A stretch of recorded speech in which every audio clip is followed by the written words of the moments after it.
There are so many leaders and followers out there that are as good and in some cases better than Brazilian born, raised and training teachers. Oh, because we are Brazilian. We know more than you just by the fact that our passport is from Brazil, It's absolutely the saddest, the worst thing for anybody to say that a teacher is not as good as them just because they're not Brazilian. A good competitor doesn't mean a good teacher. I want a community that is safe, comfortable, knowledgeable, growing, inclusive, and embraces everybody. What makes a dance teacher truly authentic? Does it matter where they're born? And does that impact how much they get paid? Well, let's find out. Hello everyone, and welcome back to ZoukNerds. In this episode, we are tackling a topic often whispered about, but rarely discussed publicly. What makes a dance teacher truly authentic? Does a teacher's nationality dictate their status or skill? Is a Brazilian Zouk teacher inherently more authentic just for being Brazilian? Let's discuss these perceptions whilst we share insights from our journey and talk about what truly contributes to a teacher's impact, in our opinion.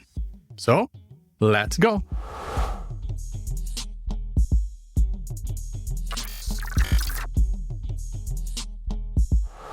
Hello everyone, and welcome back to another episode.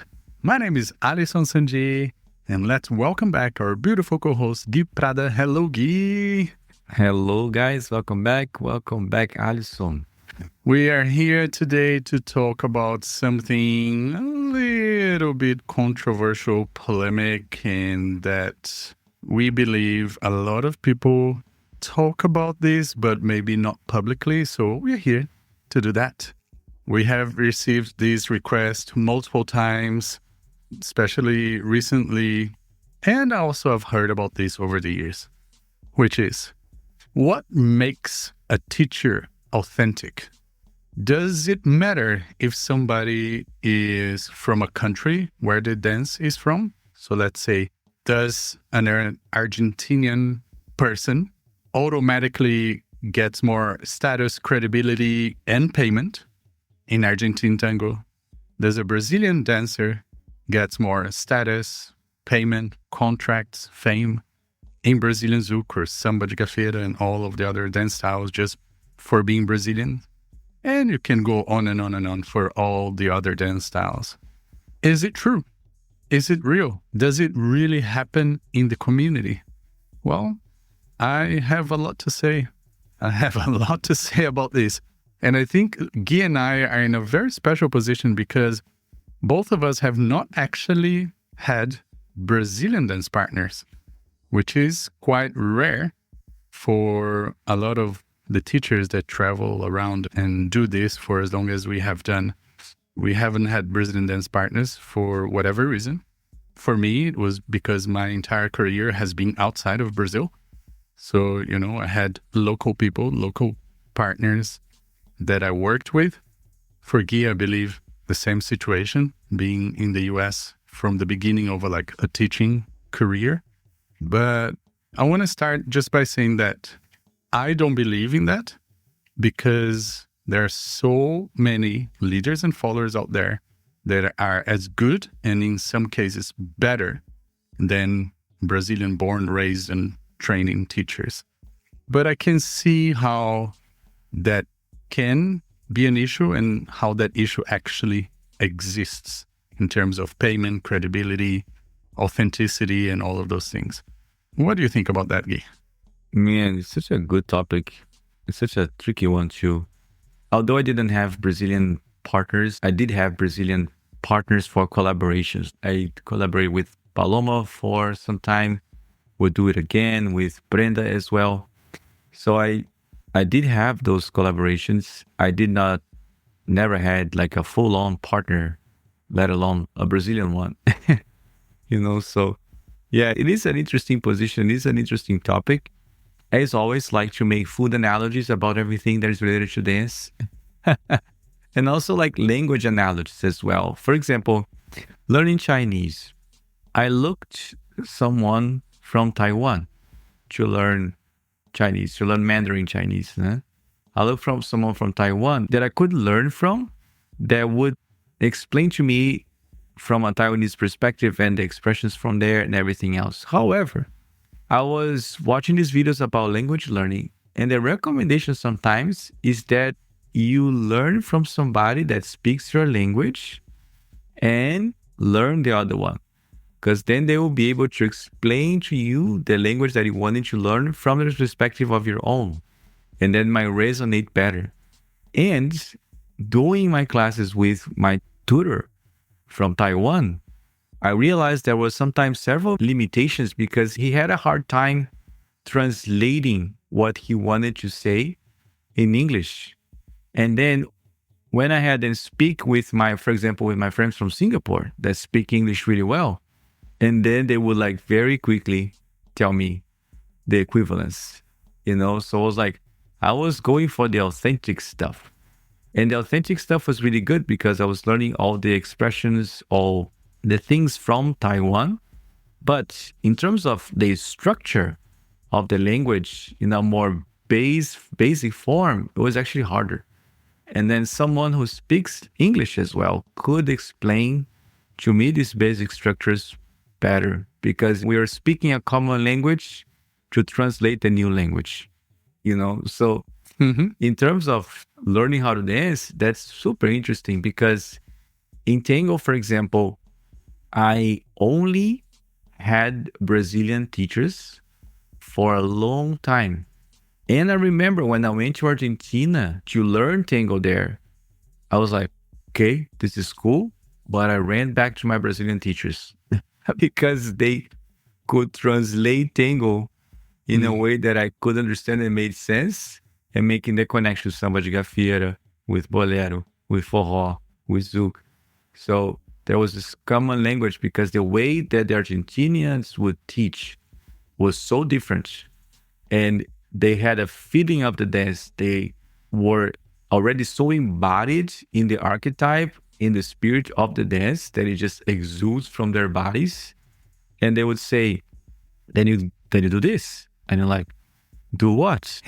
So until I could feel the movement, feel that energy, feel that, that ethereal aspect of the dance, I needed someone to translate it to me. And my Brazilian teachers did it really well, But for sure, whenever we would bring an Argentinian teacher in, authenticity, authority, all these things are implied, We wouldn't research who this person is. Just by the fact that he's from Argentina, authority is implied.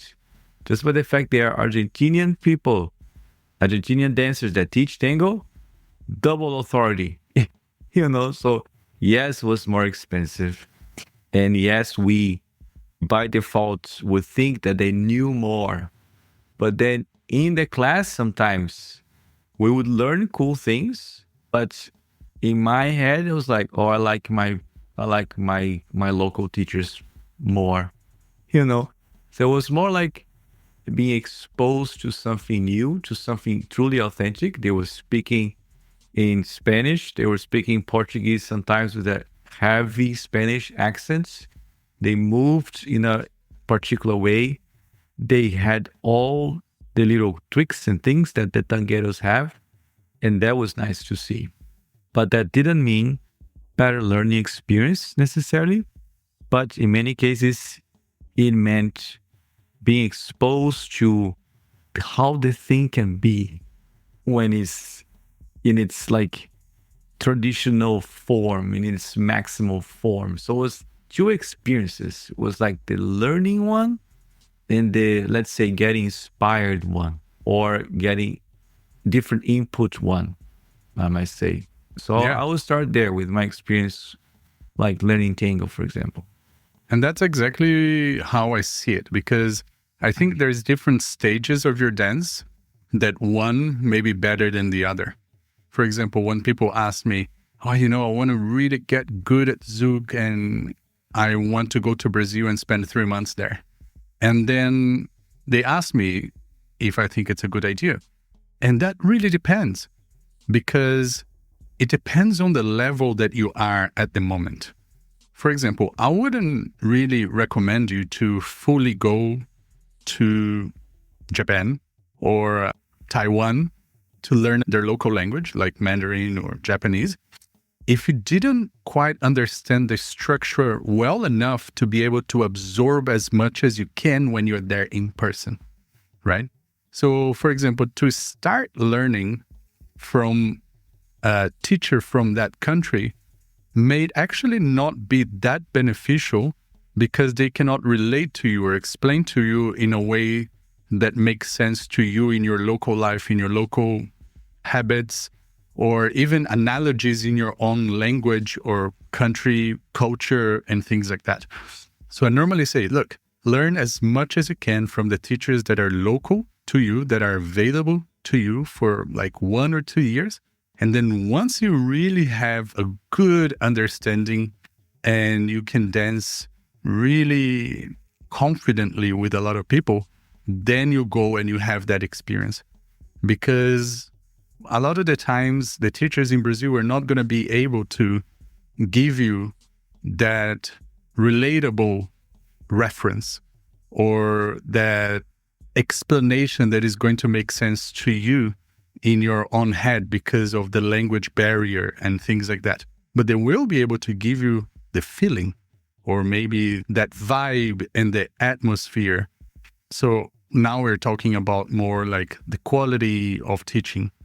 I don't think one is more quality than the other. So somebody from Argentina or from Brazil or from whatever country, they are not necessarily automatically better. So I don't believe they should automatically get paid more just because of their nationality or because they were trained on that place. But it's more about how well they teach. I've seen so many classes by non-Brazilians who I believed were much better for that group and for that type of student than classes that I've seen masters of Brazilian dancing teaching to those same people. And I'm talking, for example, in Australia, for like 12 years that I was there, I would see a lot of the Australian teachers who trained very hard and studied like crazy to understand the dance. They could make the students progress better and faster and more consistently than a teacher that would come in and stay there for like a month or so, because they kind of didn't really understand how to communicate with the students, how to relate to their students. And another thing that I think is mega important and I am very, very passionate about is about learning other styles for the sake of being able to understand and communicate to people in the language that they are used to. So I always learn as many styles as possible. I learn all of the other dances because I want to help somebody who comes from a different dance style and tell them, see, like when you do this in Kizomba or when you do this in West Coast Swing, you have this feeling, you have this type of connection. So it's quite similar, but the difference is we do this. Instead of like completely erasing and ignoring that previous knowledge that they have and going like, no, this is Brazilian Zouk, forget about your salsa, forget about your West Coast Swing, forget about your whatever. I don't want you to forget. I want to bridge that gap. And I want to make it easier for you to understand it, at least at the very, very beginning, on how to connect the dots so you feel more confident, so you feel that you can dance and learn faster. And eventually, as we progress, we go like, so remember when I told you it was similar? Now we need to work on the feeling. Now we need to work on how the body needs to move differently, how the connection needs to be communicated differently, because there is a wall or a ceiling that you're going to hit if you don't start working on those things. So yes, it's very fast for somebody who dances another style to come and learn Brazilian Zouk and pa. Okay, yeah, I'm a Zouk dancer. I'm going to go to Brazil. Not yet. In my opinion, not yet. Because your accent may still be too strong or the structure may not be strong enough for you to absorb what the experience that you're going to have in Brazil can provide you. So yeah, it's a danger zone that I that I ask the students to be a little bit careful with. Interesting. Yeah.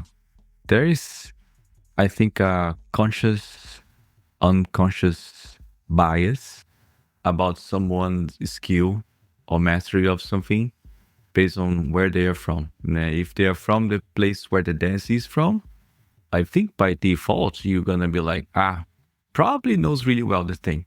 Probably has been dancing for a long time. I remember when my boss at the law firm that I used to work on, she had this like ongoing, never ending pains on her neck and her arm that she would wake up locked like this, you know. And she was doing acupuncture for, I think, maybe 10 years with this guy, with this Brazilian guy. And then she was like, man, I need something more. And then she heard about there was this Chinese guy living in Botafogo. There was an acupuncturist, but he was way more expensive. Like one session with him was like 3 sessions with a guy. And then it's funny because when I heard she saying this thing, I said, you should totally go. The guy's Chinese. He's probably going to be amazing, you know? So my bias kicked in immediately. Acupuncture. Chinese? Boom. Experts. I know nothing just by the fact that he was Chinese. And it happened that he was indeed really good. So she went there and she said, Gui, with 4 needles, he did the whole thing. And I remember being with my acupuncturist with 18 and with 4 needles. And then he put one in my ear, he turned it, and I felt a little shock. And then my body unlocked again. So I have this bias too that sometimes when I want to learn something, I want to go authentic. I want to learn from someone from the place, because there is this idea that because someone is from the place, he is immersed in the culture, so he will be able to explain something to me that is beyond technicality. The person will be able to explain to me feels, make analogies, make these relationships. Because I had this conversation one time with a Brazilian couple from São Paulo, and they were saying, I think it makes sense that we charge more and that it's perceived that we make more. Because honestly, and I don't know, Alisson, if you know, I don't know how much actually we make versus non-Brazilian couples or non-Brazilian teachers make. I really don't know numbers like objectively. But I know that based on what organizers say, is more. And they told me, we practice several hours a day, every day. We social dance a lot. We do a lot of courses. We go to the studio almost every day. So I think by the sheer amount of time that is spent in the craft, the amount of time that is spent social dancing and learning is a way in their minds to justify making more, you know? And that made a lot of sense to me. The question was also why Brazilian dancers are seen as better. Now, why Brazilian teachers are seen as better? Not necessarily teachers, dancers. And how come they get so good? How come they get so good so fast? And it's simple. We just do the dance way more. And this was a discussion that I was having with a teacher when we were in Taipei together, where he was saying, Gui, do you know what is the only difference between these dancers here in Taipei and the dancers in Brazil? And I said, no. He said, time with the dance.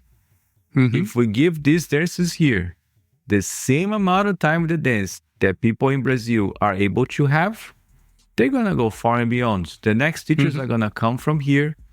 They're going to travel from here. They're going to be as good, you know, in terms of technique. But in terms of like the feeling of the dance, like that cultural thing that is really hard to grasp and explain, that is way harder. That's when I do recommend that the students go to Brazil. Not necessarily to learn the dance, but to feel how social dancing can be. Especially for the followers. Especially for the followers, because the leaders in Brazil are different creatures, you know? But when it comes to technique, when it comes to learning the dance, like within ginormous quotes properly, in this idea of learning the ways, learning the pathways, time with the dance, I think, my people, is the great differentiating factor, you know?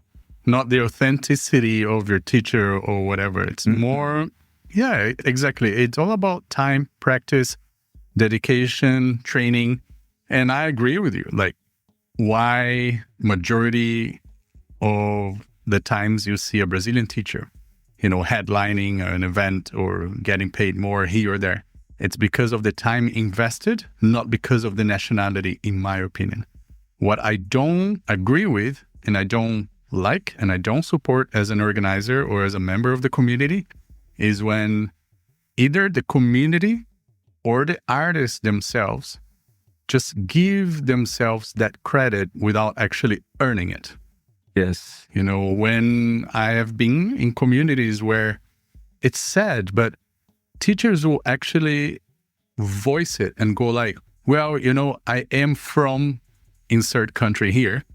So like, of course, I'm the best teacher here in the city, when I know for a fact that they're not. They're just using the fact that they are born in a certain place to impose that authority without having earned and worked hard to get that credit from the people. And, I think it only really works with people and with communities that haven't been exposed enough.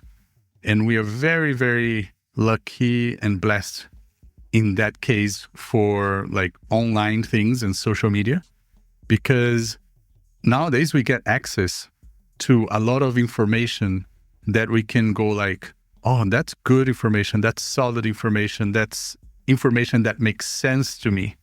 And then you can make a better judgment of who is really a good teacher or who is just lying to you, blank point period. Because unfortunately, I have seen over the years, especially before social media and online things were more present, people who were using their nationality to just, take advantage of the situation, which I think is one of the negative and dark sides of this that I think it's important to talk about. When somebody, like, for example, if we come here to Taipei and we look at the teachers here and we go like, no, guys, you are below us because you're not Brazilian. I could never say that. Yeah. Like, it's absolutely the saddest, the worst thing for anybody to say that a teacher is not as good as them just because they're not Brazilian. Like, absolutely freaking not. I get really, really annoyed by it, and sometimes angry as well, because I think it's so unfair, because it basically removes and discredits anything that those people may have done to achieve what they have achieved. And I think that's just wrong. Especially in the case of Taipei, that we have, for example, two incredible teachers there, two incredible follower teachers who are not Brazilian. I mean, for that particular dance style. Now, for example, we have Magda. She's Polish, has been living in Taiwan for almost 2 decades, teaches Brazilian Zouk, teaches really well, and made this very intentional effort of traveling to Brazil, understanding how Brazilians dance, understanding this cultural aspect that is harder to grasp. So she went there to feel a couple of times, took classes, understood the thing. How could we come and say, oh, because we are Brazilian, we know more than you just by the fact that our passport is from Brazil, And this happens all over the world. I mean, not just in Taipei. I'm sorry that we very often mention Taipei and DC and maybe Australia here in this podcast just because we spend so much time in those places. But we do travel to other communities around North America, Europe, Asia, Australia, Brazil, that have those same things. Yes, there are examples in Europe as well. Like so many. And not in case of Brazilian Zouk, but in case of salsa or Cuban salsa or Afro-Cuban with Mandy, like I have seen her teaching her Afro-Cuban, and she's a Taiwanese woman moving in a way that is so completely different from her culture, but you can see how immersed she is. It's like she's an authority on that movement, on that style, on that kind of dance.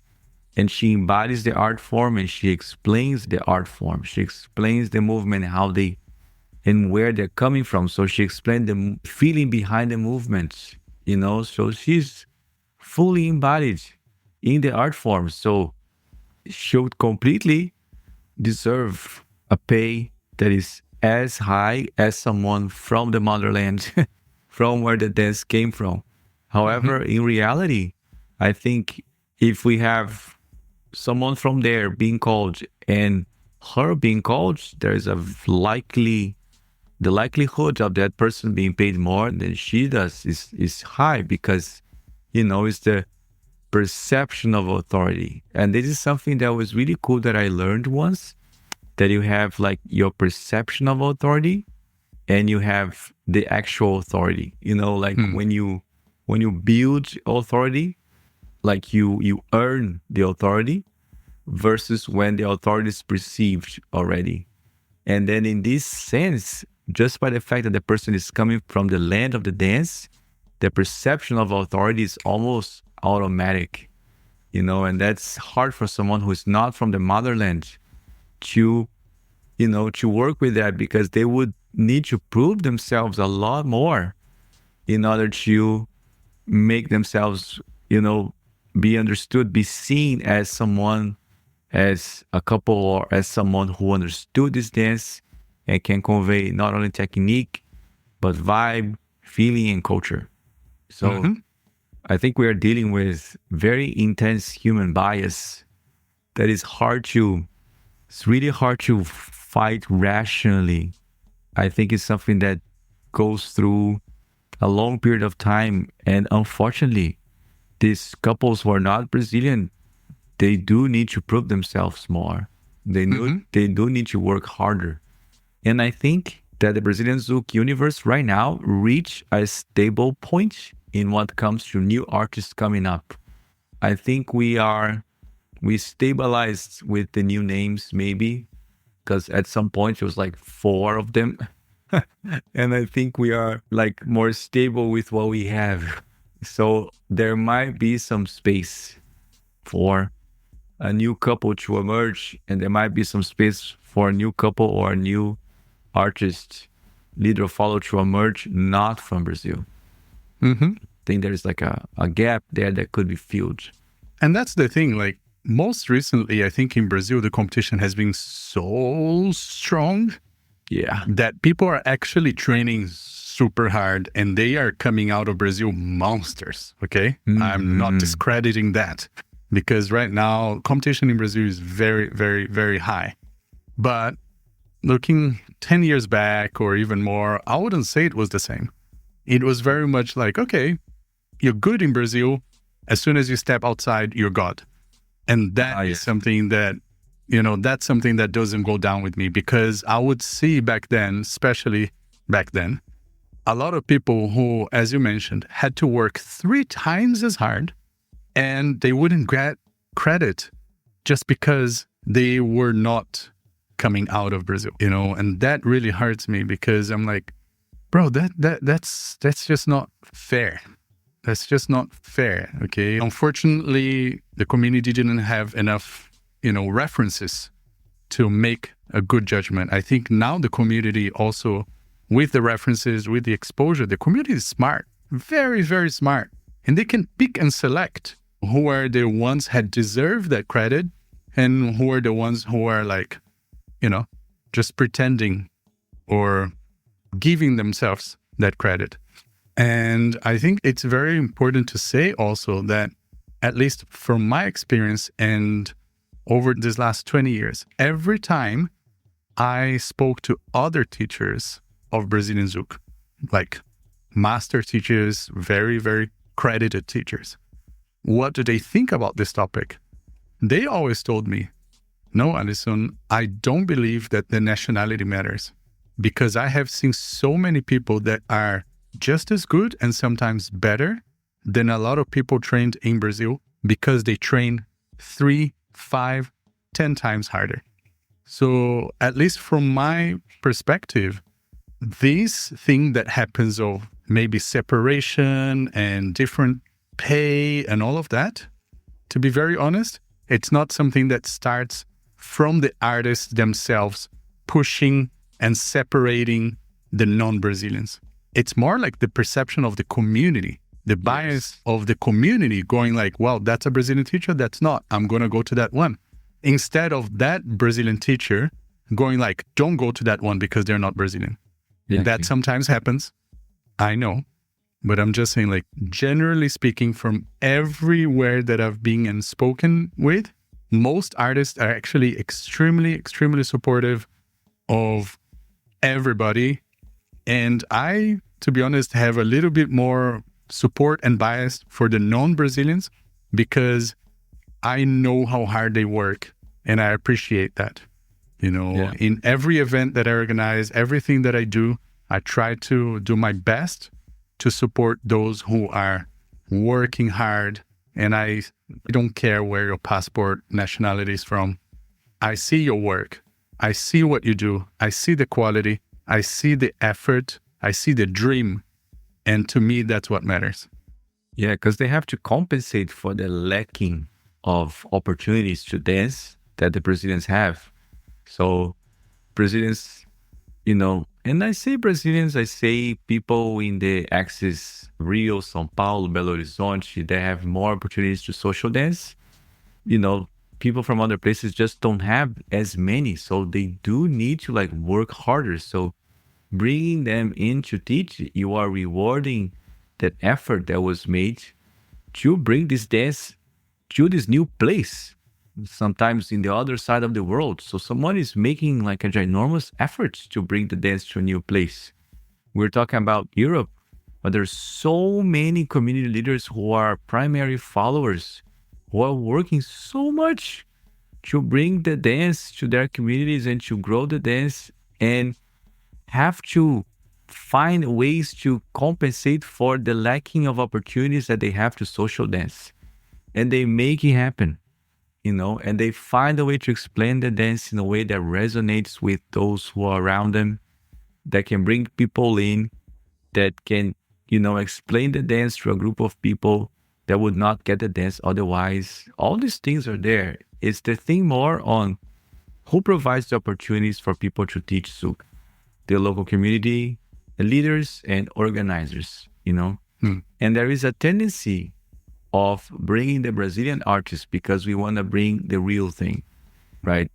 And then it comes back to my experience at helping organize the Zouk track at Interfusion, where not for Brazilian Zouk, but mostly for the other art forms, when the organizer realized, man, I'm bringing these people from abroad to teach this thing, but I have this local teacher here who's really good. And we end up teaching beginner stuff like intro content over and over again. Why am I going to bring this very expensive someone from this other place where I can just give an opportunity for the local person who is working to build a community? And I like that. And I have a fun anecdote, interesting, ironic to tell, that in my first days teaching Brazilian Zouk here, my first years, the people who told me that I need to put my prices up, none of them were Brazilians. None of them, and to this day, I know there are local from the United States teachers who charge more than I do, so I think here in the United States, it might be slightly different in certain cases, in specific cases, but the 3 times that I heard, oh, you are too cheap, you need to make your prices higher, they were all local teachers.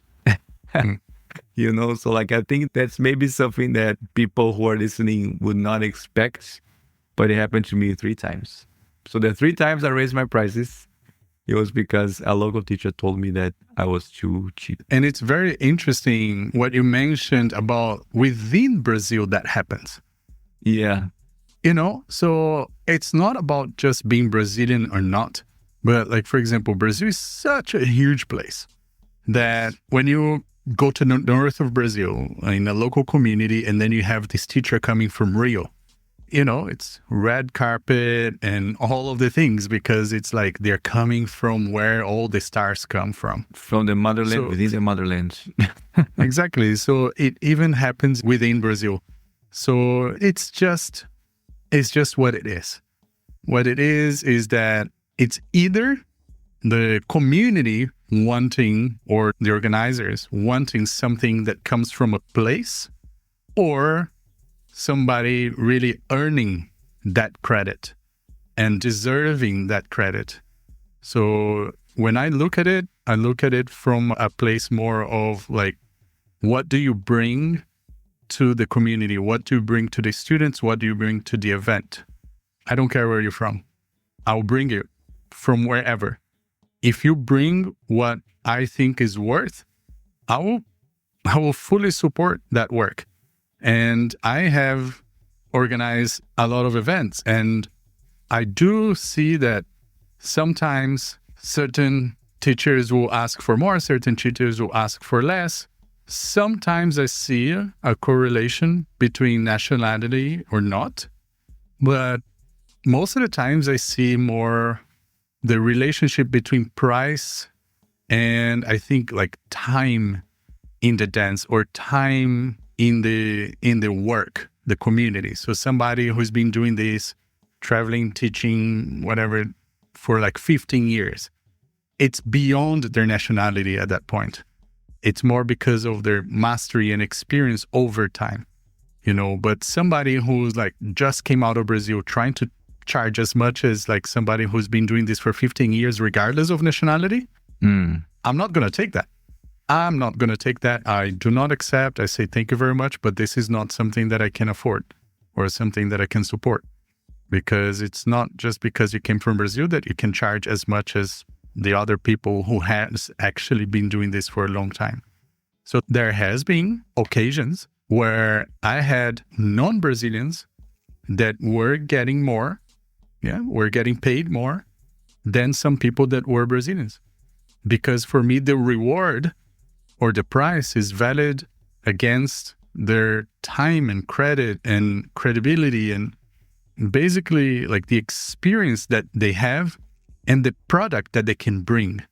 So yeah, I see how, like what you said before, how sometimes in event organization, there is that separation, but for me, I don't make that separation.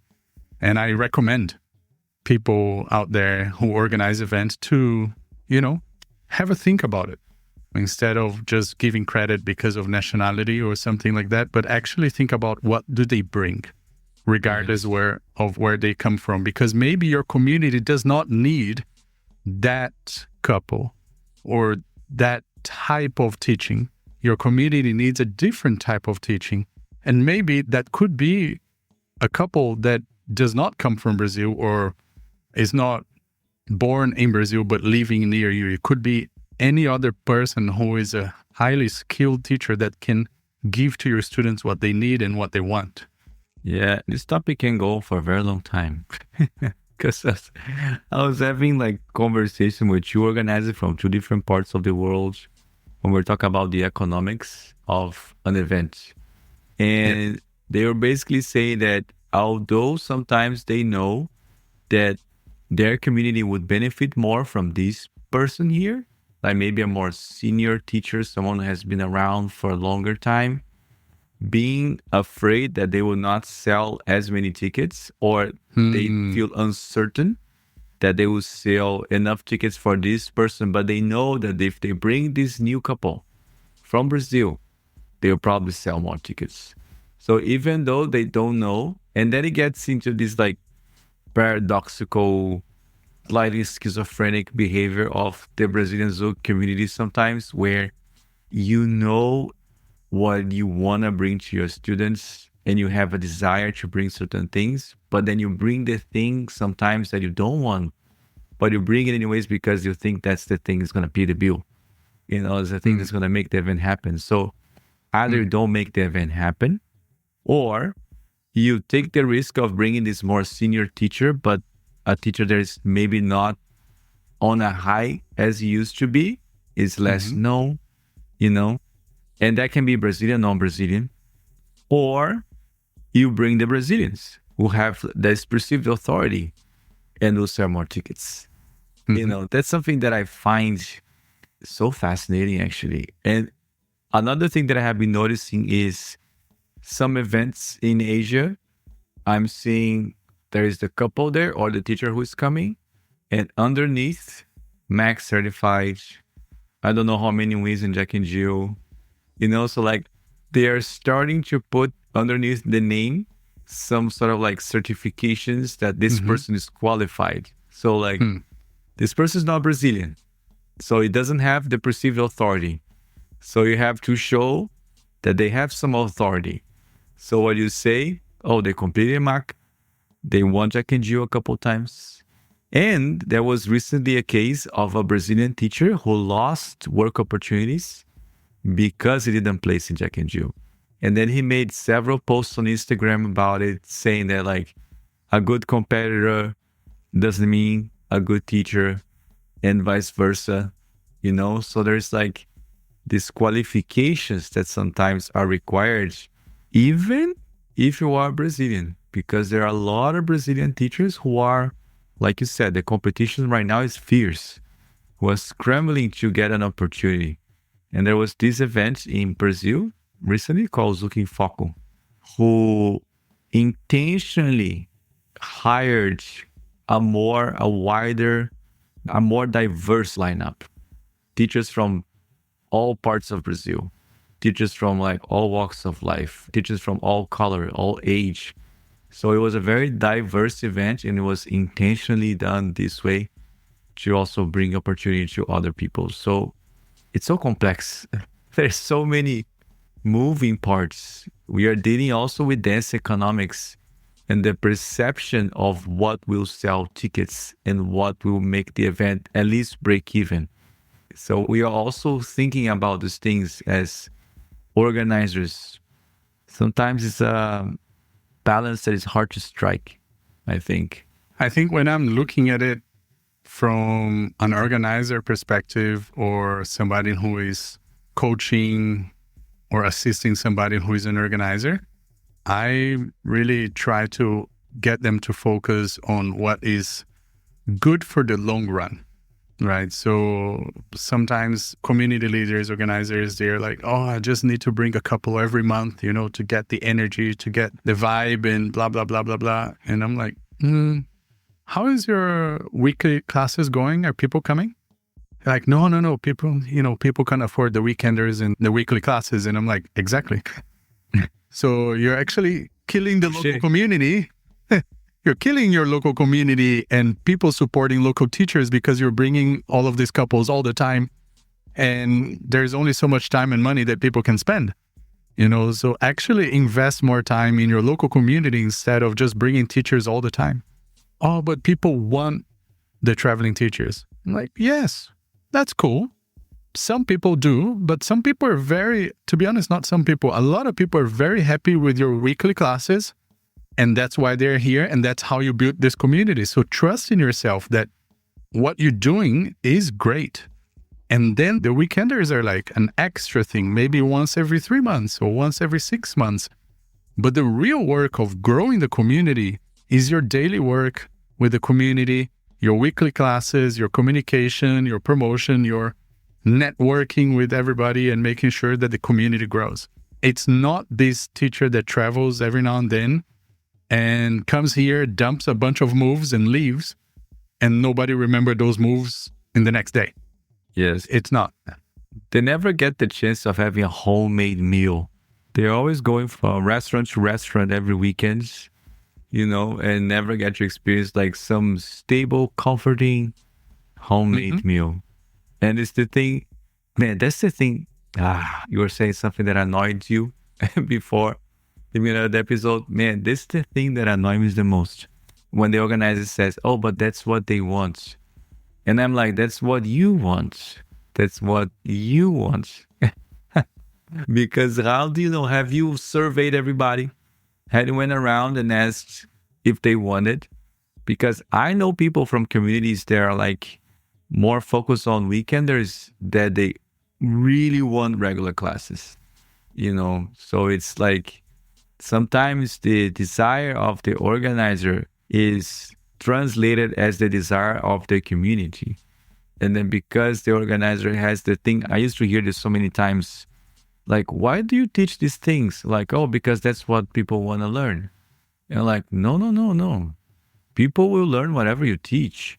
Again, you are not cooking homemade meal. You always taking them to restaurants from time to time. So they will get spoiled, but not in a good way, because you're just having them have things that are not everyday, like ordinary stuff that will actually do, like movements that they will actually lead in a social, right? So this is something that also, man, bothers me so much.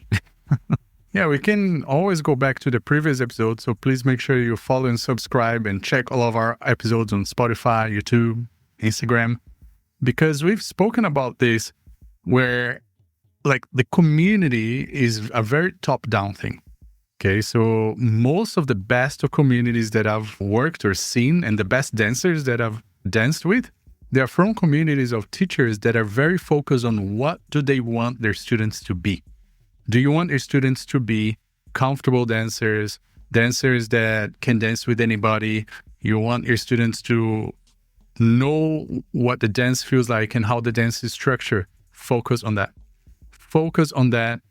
Give the weekly classes, maybe some weekenders that you can teach, all of those things, because that's what the community is going to be like. But when you're looking just at the numbers and the money and going like, well, like when I make weekenders, everybody comes, so I can afford that, but the weekly classes are very dead. Well, then you're pretty much raising children on fast food. It's not going to be good for the long run. And guess what? The community is actually not going to grow, in my opinion. The community is really strongly based on the people that actually want to show up every week. My priority and my attention always goes to the people that shows up every week. The people that just come to social, the people that just come to weekenders, I welcome them. I'm always nice to everybody and I'll dance with anybody. But if you ask me who I prioritize, always the people that show up, the people that are helping the community grow. That's the people that if there is any moment that I need to prioritize, I will prioritize. And when I think about my classes, my courses, the prices and everything like that, I have that in mind. I want a community that is safe, comfortable, knowledgeable, and growing and inclusive and embraces everybody. That's the community that I want. So if you haven't, go back to some previous episodes and listen to the ones that we talked about. Why do you dance? Why do you organize something? Why do you go to a dance class? That, to me, is like the ruling king or queen of all the decisions that I make. What do I want for the community? And I'm going to say something that may be controversial to what I'm actually saying, but what I want for the community is not what I want, is what I know that the community is asking for. They're asking for comfort. They're asking for safety. They're asking for confidence. They're asking for knowledge. So by listening to the community, I make the decision of like wanting to give that to the community. And as always, if you're not sure, please connect with us. We would love to help you in any moment that you're going through with your community. Yeah. So I think in the end of the day, when we think about this idea of why Brazilian dancers or Brazilian teachers are more expensive, why they charge more, all these things we have been talking about play a huge role in it, like demand, perception, the economics of everything, because, for example, in this case, that somebody runs a local community and wants to bring someone to do a weekender from time to time. So want to bring something special for the students. And then they're going to go study the market. And the likelihood that they find that there's a Brazilian couple that is being the famous one on social media is much higher than the likelihood of them finding a couple who's not Brazilian. And then when going talking to them, it's going to be more expensive. because there is more demand, So it's like it could be like an invitation to research what are some other teachers that are there around doing great work that could do what you are envisioning for your community, not Brazilians. So we start a movement where, as organizers, we research other couples that could be really good for our community and then go ahead and hire them, just to like bring more variety and see how people who are not from Brazil translate the dance, what they talk about, and when they talk about the dance. So you just bring more flavors to the community and offer more opportunities. And then again, recognizing the economics of everything and the risk that might be involved in bringing a couple that people might not know. But guys, to be honest, given our experience here at District Zouk, many times our students don't really know the big names. They don't know. You say a couple is coming from outside to teach, and it's the fact that it's a weekender and it's something special already dresses the thing with this aura of special that attracts people, that has enough attraction power. When people start learning the big names, then they make more specific requests. But at certain stages, they really don't know.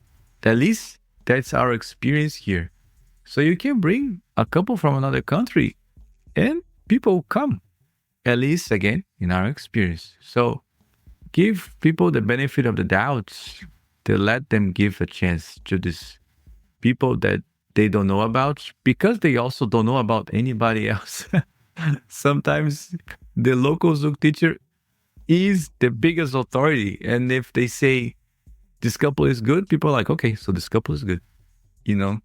Some people don't even know that even though Brazilian Zouk has the name Brazilian in the name, how much it is related to Brazil or how tied it is to Brazil. Like people start learning these things when they go into the dance a little deeper.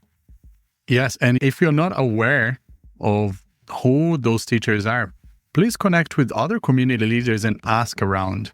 Please reach out to people who are hiring people that you don't know, for example, some local or interstate or nearby teachers. But one of the best ways to do this is to actually, when you go to an event, a festival that has multiple teachers, multiple rooms, go to the classes of those teachers that are close to your community or maybe in your country and take a class from them and realize what they can bring to you. Maybe they're not going to bring the toallas and counterbalances and spins and crazy stuff, but maybe they are so good at explaining details about something that would be so valuable for your community. And that is great. That's already amazing. So give a chance to everybody, research, and bring all the flavors. I think that's how you build the best dancers in the best communities. And that's what I have seen from my experience. So hopefully this was helpful for you guys there. And either as a student, a teacher, organizer, promoter, supporter, anybody in the community here being with us in ZoukNerd land. And so thank you for being here with us. Please make sure that you subscribe and follow us, YouTube, Instagram, Spotify, and all of the other platforms. And we'll see you on the next episode. Thank you, thank you. Beijos, beijos.